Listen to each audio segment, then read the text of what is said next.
Assalamualaikum warahmatullahi wabarakatuh.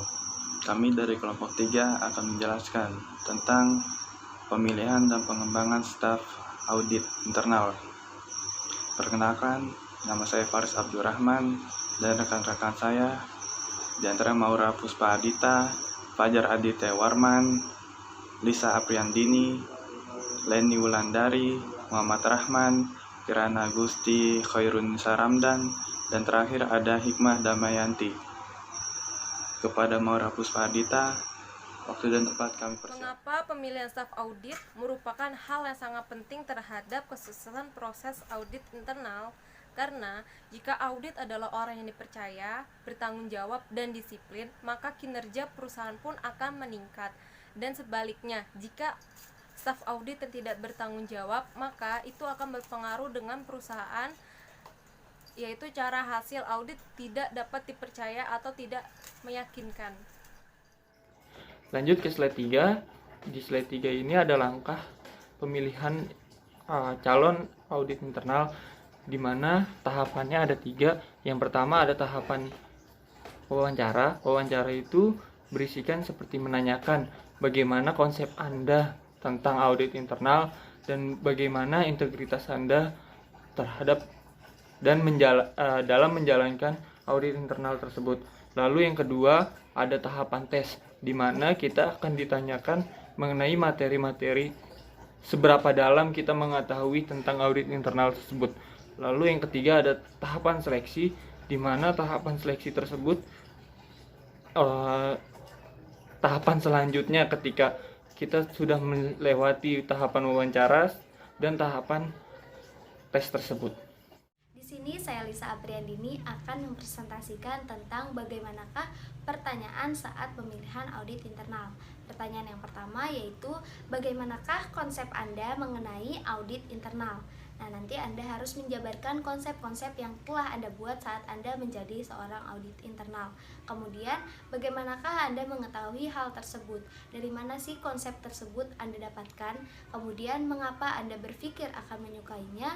Dan penugasan seperti apa yang Anda sukai? Kemudian, apakah Anda memiliki minat-minat lain yang mungkin berhubungan dengan audit internal? Dan yang terakhir, apakah tujuan pribadi Anda? Saya Leni Wulandari. Di sini saya ingin memaparkan materi mengenai sertifikasi khusus auditor internal.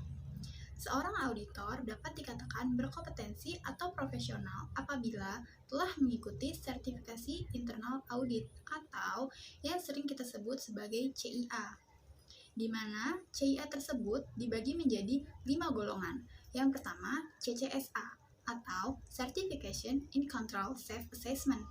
Yang kedua, CGAP, yaitu sertifikasi Government Auditing Professional. Yang ketiga, CFSA, yaitu sertifikasi Financial Service Auditor. Dan yang keempat adalah CISA atau sertifikasi Information System Auditor. Yang kelima yaitu CBA atau Certification Bank Auditor. Baik, di sini saya akan menjelaskan bagaimana manfaat dari pertemuan staf, yaitu untuk memperkuat pemahaman mengenai petunjuk administratif yang telah ada sebagai sarana berkomunikasi, memberi pengajaran mengenai teknik-teknik baru di dalam audit, dan juga topik-topik ya umum seperti bagaimana cara penulisan laporan yang baik dan membuat program audit yang baik dan unggul. Saya Kirana Gusti. Di sini saya akan menjelaskan pengertian pertemuan staf. Pertemuan staf adalah pertemuan antara beberapa staf auditor untuk membahas mengenai aktivitas audit.